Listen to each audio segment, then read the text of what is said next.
There is a difference between creators and influencers. So everyone can become a creator, but not every creator has influence. It's not the, million person follower counts that matter. It's 10,000 to 50,000 follower range. That is like the sweet spot in B2B. A lot of people, unfortunately, are promoting stuff and they're not using it. So you build trust with your audience and then you promote stuff and they believe you, and it just leaves a lot of people disappointed. You have to believe in the mission. Maybe it's not the mission of the company, but the mission of the category. Because if you're not a believer of the category and what you're looking to solve, you're never going to be bought into anything. You have to have a strong POV and you have to stand for something. And if you don't stand for something and can kind of add your own spin to it, you're just going to get lost in all those other people that just, throwing up posts every once in a while. Hello and welcome to another episode of the Duct Tape Marketing Podcast. This is John Jantsch. My guest today is Nick Bennett. He's a co-founder of TACK, a media network and go-to-market firm helping businesses convert demand into revenue through their people-first GTM model. With over a decade of experience in B2B tech industry, Nick specializes in crafting innovative go-to-market strategies. He's also the author of a book we're going to talk about today, B2B Influencer Marketing, work with creators to generate authentic and effective marketing. So Nick, welcome to the show. Thank you so much for having me. Excited to be here. So let's define influencer marketing. I suspect that the people would have different definitions of what that means or perceptions of what that is. How do you describe it when you tell somebody about your book and they say, what's influencer marketing? Yeah. So I think in B2B, it's a little bit different than B2C. I think that's the first thing that we have to tackle. But in B2B specifically, I think an influencer is someone who holds authority or credibility within a specific industry. So they could be a subject matter expert. They could be a creator. They could be a practitioner. There are people who share valuable insights. They have a loyal, engaged following of an audience on different social media platforms. So I think a lot of people, especially when you talk about it in the B2C world, naturally think of Peyton Manning, Kim Kardashian. I don't know, some of the folks that show up that way. But really, I'm guessing in the B2B space, it might be somebody you've never heard of, but 1,000 people think that he or she knows everything. I mean, is that kind of micro audience pretty significant? Absolutely. Yeah. And I think that's the big thing in B2B. It's not the, million person follower counts that matter. It's that kind of like 10,000 to 50,000 follower range. That is like the sweet spot in B2B. In fact, would you go as far as saying, I know this is a blanket statement, so there's holes in it, but would you go as far as saying that like traditional celebrity endorsements really are not going to work in B2B?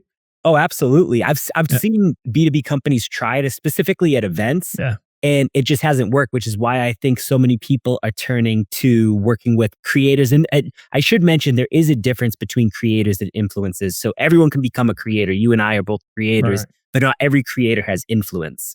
And in B2B, you shouldn't self-dub yourself an influencer. Just like B2C, people can do that because it's just what is known, but there's such a misunderstanding of what a creator and what an influencer is in B2B. And that's everything that I've been trying to battle for the last couple of years. To get somebody excited, like you bring to your CMO, we need to do influencer marketing, and all of a sudden it's like, no, that's not for us, right? Exactly. So what are some of the best practices or strategies that B2B marketers should employ? Yeah, well, I think it's figuring out what are the outcomes that you want to achieve. And so when you think about, hey, I'm going to deploy this as a tactic, because it's interesting.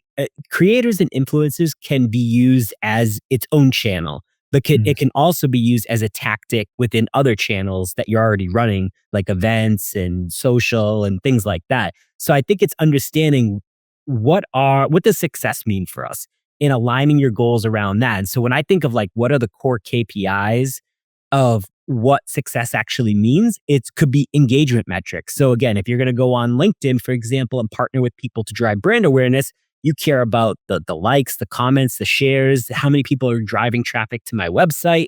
If you care about reach and impressions, hey, I'm trying to get into, manufacturing, tech for manufacturing. It's like, I care about the size of the audience reach within that specific industry. Then you've got the lead gen side, which is like, all right, number of inquiries, signups, pipeline growth. Like you could use that for a PLG motion.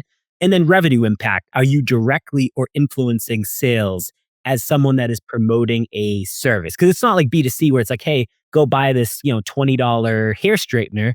It's, hey, go buy this $50,000 piece of tech that you're going to use in your stack. It's a big difference. And Yeah. so a lot of people, unfortunately, are promoting stuff and they're not using it. And so you build trust with your audience and then you promote stuff and they believe you. And it just leaves a lot of people disappointed. So when I look to partner with brands or I'm working to build programs, you have to use the product. I'm not saying you have to use it for years, but like you can't just go into a partnership without using the product. You mentioned different metrics, so there would be different objectives possibly, right? I mean, somebody might want to create awareness. It's like, I'm going to sponsor this podcast so people start hearing about us. Or I'm going to sponsor this, this techie webinar because I want to create demand. Would that be a true statement? Absolutely. And I think it's a great way when you can figure out, you don't want to silo things. So when you can make it part of a larger part of your integrated strategy, it makes sense. I'll give you a good example of that. I had an old podcast called The Anonymous Marketer, and it's no longer going, but Google actually used to sponsor that podcast. And I was like, all right, why would Google want to sponsor my podcast? It was Google Cloud. And we ended up integrating it into a lot of different pieces. So there was the podcast, there was the social media aspect, there was actually webinars. So it was a much more than like, hey, we just want to sponsor the podcast to get more awareness out there. Like they don't need the awareness. They were trying to tap into specific audiences in certain parts of the US actually. What have you found are some of the challenges or limitations that B2B, so we talked a little bit about best practices, but what are some of the realities in some of the limitations for B2B companies? I think a lot of people just still don't know how this works or how that you should be operating or building a program from this. Like so often I talk to CMOs and founders and they're like, I want to do influencer marketing. And I'm just like, okay, like, what do you want to do? And they're just like, I don't know. I want to do a LinkedIn post. Now the issue is you're going to go partner with say 5 people, do a LinkedIn post. You're going to get some hype that day. Maybe you're, launching on Product Hunt or you're doing, new product, whatever it is. The issue is a lot of brands don't do anything with that content after. They have that lightning strike for that one day and then everything goes away because just like real life, social media, like all that stuff disappears in about 24 hours. And so then what? And I think that's the biggest issue is so many CMOs and marketing leaders are disappointed in their spend because they're like, it's not impacting sales. It's not impacting, signups. And it's just like, you can't just do a one-off thing and think it's going to change the world here. This is something that it has to become a program and it has to be bought in from the top down and be part of your integrated strategy. Yeah. And really, I've heard a lot of people talk about, especially in B2B, that you're not looking at this as an endorsement. It's more of a partnership, right? Exactly. And you nailed that word partnership because that's still what people still aren't sure. They're just like, I want to do a one-off thing. It's very transactional. And one of the things that I work on in championing it as well is people first. And it's like, okay, people first, the core of what people first actually means is partner driven, ecosystem driven. And so creators and influencers play a big piece of that. But there's so much education that still has to be done because we're very much in the early adopter phase, at least in tech for B2B. So I'll put you on the spot a little bit. Could you give an example of what a typical successful campaign like this would look like? I mean, pick whatever medium or you don't have to even name names. You can even just kind of give us a fake case study. Yeah, no. I have a real one I can use for sure. So we actually partnered with a company called Path Factory. They're in the kind of content repository world, but they were building an AI product. Surprise, everyone's building an AI product. Even if they aren't. Yeah, exactly. and it was an AI chatbot. And so they were launching that, but they had to launch it literally in a 2-week window because they were acquiring another company and they needed this product to fit in here before they announced the acquisition of that company. So they came to us. And one of the things they said, hey, we need you to build the whole brand narrative, positioning, messaging, but we also want you to build an influencer program to be able to get the awareness out there because it was kind of like a PLG play. So it was part PLG, like they needed the signups, but they also needed the awareness piece of it. And within a week, I was able to get them about 15 people. They were like, listen, I have a $5,000 budget on what we can spend on paying these creators to create LinkedIn posts. So it was solely LinkedIn. And I went out, found these people. got their approval, built this entire program. We went live, and it was one of their most successful launches that they've had. And it's actually still going really, really well. And now they've actually adopted an entire influencer program, and they're hiring an actual person to like manage this all for them now. But we did the whole thing in 2 weeks from like start to finish. And it was like, I don't recommend anyone do that. But with what we had to do, I'm very happy with the results. One of the challenges probably is fit, right? AT&T sponsored I'm just going to say this. I'm going to go out on a limb and say it. AT&T sponsored my podcast for about a year, and I wasn't really a fan of AT&T. Frankly, I probably wasn't a great fit. I mean, I didn't do anything to tarnish the brand or anything, but I didn't have any passion for it. How much of that do you believe needs to be there? I mean, does somebody need to be a champion, or does somebody need to, or is it basically, hey, if they're going to pay me, I'll say what they need me to say? Well, the issue is there's so many people that are now under the mindset where, hey, if they're going to pay me, I didn't realize I could get paid for this type of stuff, which is hurting a lot of the original people that have been doing this, like me and others. It was just like, I love this product. You should see it. Right? Exactly. And that's the issue, because then it's false advertising, because you don't use the product. You're promoting it. I'm going to go buy that. And then I'm going to be mad that, Joe told me to go buy this, and now it's a terrible product. But in my mind, and what I tell everyone that I work with, and even in the book, it's like, you have to believe in the mission.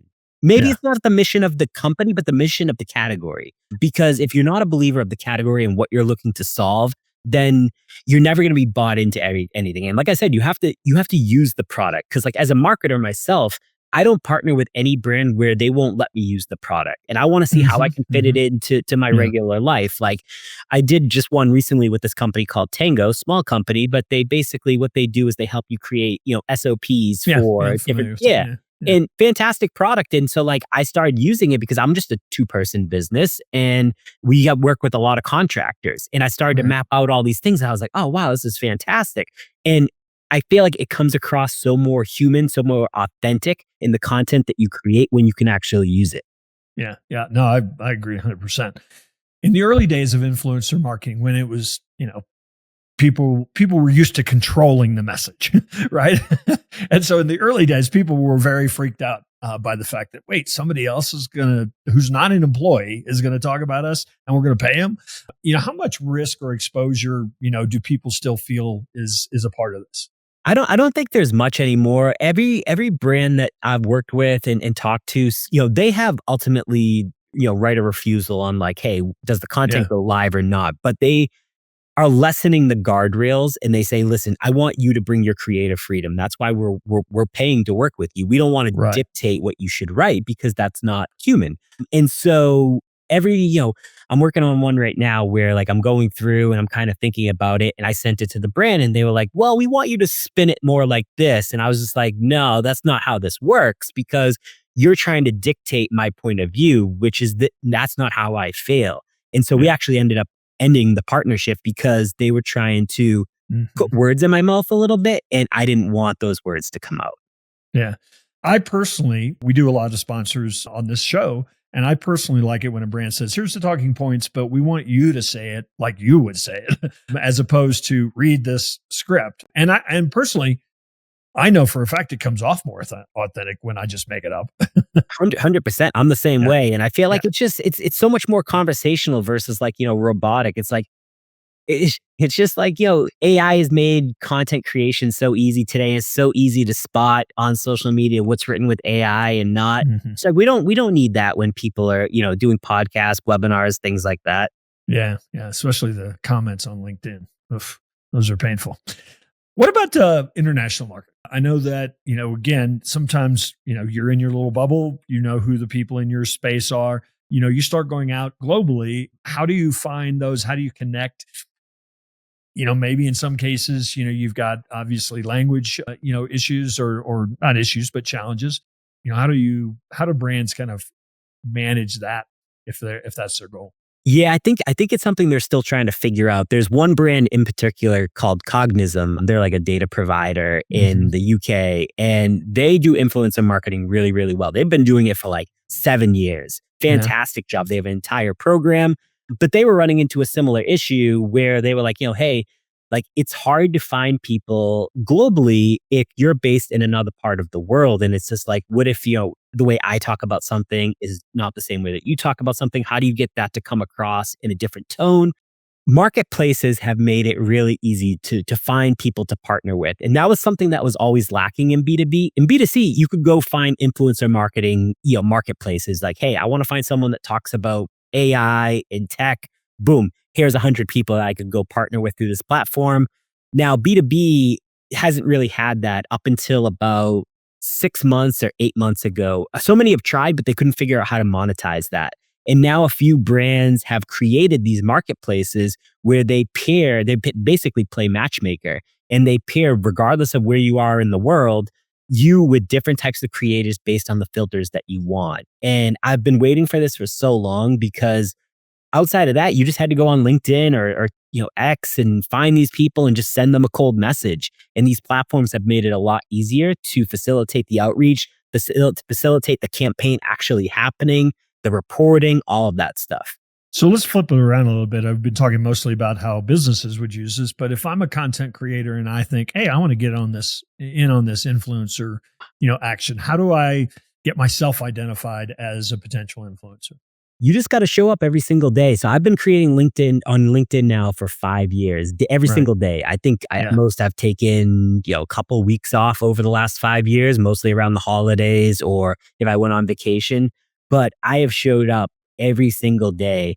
And it's repetition, it's consistency. I think that all pays off. Like you don't have to have the biggest number of followers. I only have like 53,000 followers, but I have an engaged audience of people that actually care what I have to say.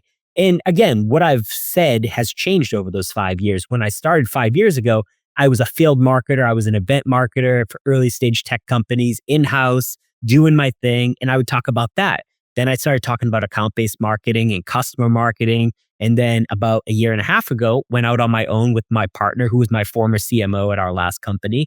Now we champion everything around people first and the creator economy and things like that. But again, I've got to a point where it doesn't matter what I write or what I have to say. There's going to be people that support me. I could say the sky is blue and there's going to be still people that support me, even knowing that adds no value, but it's because I've done it so consistently over the last 5 years. Yeah. So it's you've got to move beyond hobby, amateur to go pro. Would you say that it's probably useful to pick a niche or to pick a point of view or to pick a very specific topic so that you may not have 1 million followers, but for people who do X, you're it. It's a loaded question because there's going to be people that will debate both sides of it. Yeah, I personally will say yes, because for me, as a field marketer and event marketer, originally starting, like that was my niche. And it was so impactful, the amount of DMs I got from people that was like, hey, I can relate. Thank you. Now, there is some people that say, oh, you don't need to just talk about whatever you want. Like, it's again, going back to AI has made it so easy to create content. You're not going to stand out if you just Yeah. talk about random stuff and you're just starting out. You have to have a strong POV and you have to stand for something. And if you don't stand for something and can kind of add your own spin to it, you're just going to get lost in all those other people that just, throwing up posts every once in a while. Yeah. Yeah. There's no question. I mean, you see it all the time. The people who have the most reactions, positive, negative, are saying stuff that's kind of polarizing. Yeah. It's, Right. there's this guy out there, he's a fantastic person, Adam Robinson. He's the founder of RB2B, and he always puts controversial stuff on LinkedIn. And like he'll start like LinkedIn like beefs with people. It's so interesting. Like there's so many like LinkedIn beefs now, but like he is very controversial, and like there's people that will go off like negatively in his stuff and positive, but he gets so much engagement on every single one of his posts because people know like, oh, Adam's going to post something that is going to like set some people off. Yeah, it's funny. I often, sometimes this can come off as a lame question, but I often like to kind of wrap up interviews with talking about, giving you an opportunity to talk about like what's next, what's coming, for what's the future look like. Yeah, honestly, I should say, I had no intention of ever writing a book. When the publisher reached out and was like, "Hey, you want to write a book?" This was a year and a half ago. Mhm. And I was like, not really. And they convinced me to do it. And I missed so many deadlines. I have three small kids. I have a 6-year-old and 19-month-old twin girls. Oh, wow. And so I was like, yeah, I'll do it. And then I missed multiple deadlines. They canceled the book on me twice. They're like, "You're not taking this seriously enough." I was like, "Well, hold on. I never wanted to write the book. You Yeah. guys kept on trying to push me to do this."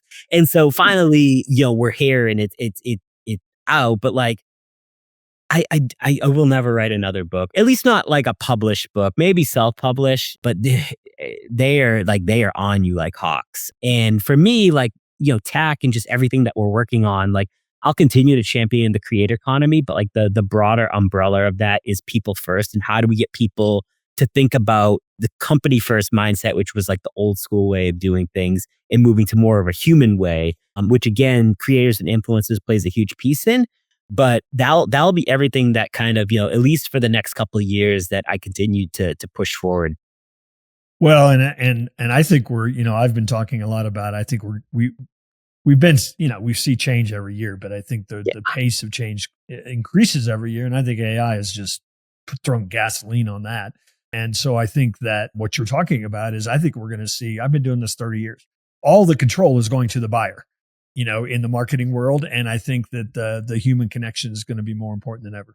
100%. Well, and one more piece to that is like, I'm not saying that you shouldn't use AI. I use AI in every day. Now, it's going to be, so many marketers are afraid that AI is going to take their job. No, it's going to be the marketers that learn how to master AI to use it to do the tasks that they don't want to do. That's who's going to take your job. Yeah. Yeah. That's what I tell people all the time is, it's not AI. It's another marketer who's just as strategic as you that's using it. Exactly. Yeah, absolutely. Well, Nick, I appreciate you taking a moment to stop by the Duct Tape Marketing Podcast. Is there somewhere you'd invite people to connect with you and find a copy of B2B Influencer Marketing? Yeah, connect with me on LinkedIn. I post a lot about it there. And I have a bunch of links where you can find it. It's on, Amazon, Kogan Page, Barnes and Noble, all those websites. So find me on LinkedIn, DM me. Always happy to chat with new people and appreciate you having me. You bet. Again, thanks for taking a few moments, and hopefully we'll run into you one of these days out there on the road. Absolutely.